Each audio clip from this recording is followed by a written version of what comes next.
Today we're talking about V For Vendetta and dealing with pain.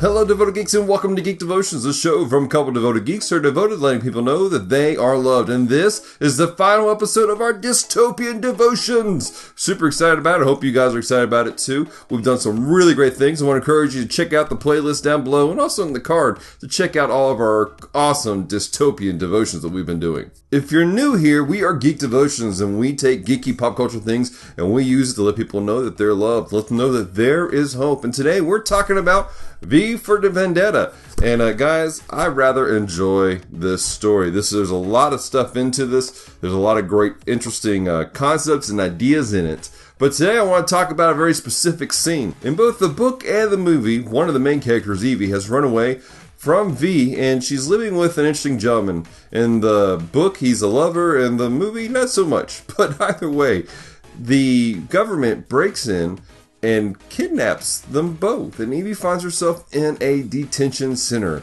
where she is tortured, where she is questioned and interrogated on a regular basis. And the only glimpse of hope that she has are these small letters that she's finding in the walls of her cell. Both reading through the book and even watching the film, this is a hard thing to watch. To see her struggle and go through some heart-aching things. Throughout both the book and the movie, you see the story arc of Evie where she's growing as an individual. She starts off as really, well, feisty, really kind of weak and a bit helpless. And she even tells V at one point in time that she wants to be strong like him. And then she goes through this terrible, traumatic thing which for most people would absolutely shatter them and break them apart. But when she comes out of it, at the very end, she's offered an interesting opportunity. Just tell what she knows about V, and the government will let her go. If not, she'll die behind the chemical sheds. Evie's response? I'd rather die behind the chemical sheds. After she makes this statement, lights turn on and she realizes this has all been a sham. V is actually the one that took her. He put her through this really terrible situation, and it's really a heartbreaking scene to watch and to read because she's broken at this point and she's angry at him. She's like, I hate you. Why would you do this? And he responds, to make you stronger. Isn't that what you wanted? Now, he didn't call the government on her and her friend. He didn't do all that stuff, but rather in the moment when the government was already taking them, he snatched her up to save her.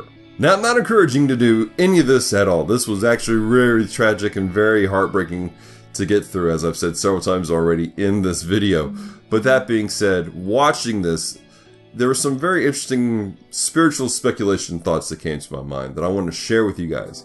But before I share it, make sure you guys hit the subscribe button and also make sure you hit the bell symbol so you get notified every time we post up content like this, which is on a regular basis. The reality is that we're all living in a fallen world. Things are hard, things are difficult, and sometimes there are people in our lives who go through the most tragic and heartbreaking things. Things that are near unspeakable. Through the process, people get angry, they wonder and they doubt, they scream at God, they want to know why He would allow such horrific things to take place and why doesn't He just stop all of it. The problem is that we are living in a fallen world. We're in a world of our own design, if you will. Yes, God created the heavens and the earth. Yes, God set things up, but man is corrupt and we've destroyed the beautiful thing that God created on the front end. But the beautiful thing about God is that He does not leave us alone in these situations. He doesn't just stand back and go, well, you just wallow in your own mud pit right there. No, rather, He does something very, very special, very beautiful. If you look in your scriptures of Romans chapter 8, in verse 28, it says this, and we know that for those who love God, all things work together for good, for those who are called according to His purpose. What this verse tells us is that we may go through struggles and we will go through some terrible things. But for us who love God, who put our trust in Him, who put our hope in Him, when we get through it, God will work it out to our good. No, it doesn't mean things are going to be easy. No, it doesn't mean that we don't have to worry about pain.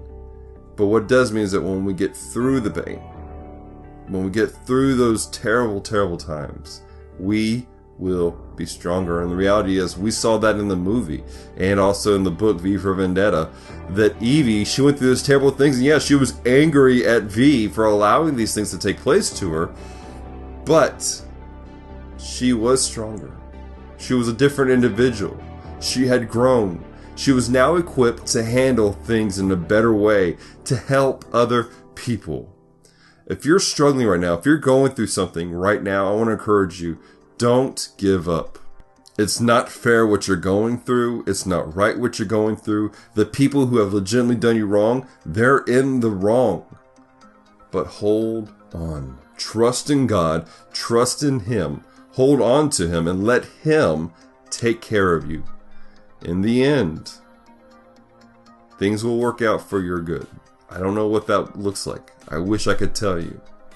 All I know is that in the end, you will be stronger and you will be equipped to help others in a very special and very unique way. Well, guys, that's your devotion for the week. I hope that it challenged you and encouraged you. This book right here, V For Vendetta, is a really interesting read. The movie is really interesting to watch. It's also quite controversial. I want to encourage you guys to check it out, read through it, and give me your thoughts on it, obviously. But here's my question for you guys. What older book, what older comic book series would you like to see made into a modern movie? Because that's what happened. This was written in the 80s, and then in the 2000s they made a movie off it, but updated it. So leave your comments down below. Let me know your answers. Don't forget to follow us on Facebook, Instagram, and Twitter. Just look for Geek Devotions, Ruiz to pop up. But also, check out geekdevotions.com. We're updating it all the time, including, most recently, we added a support page where you guys can support what we do here on a regular basis. For as little as $1 a month, you can help Geek Devotions reach the people in geek culture. If you're interested in that, again, go to geekdevotions.com for all the information that you need. So until next time, Devoted Geeks, remember, stay devoted, peace, and love.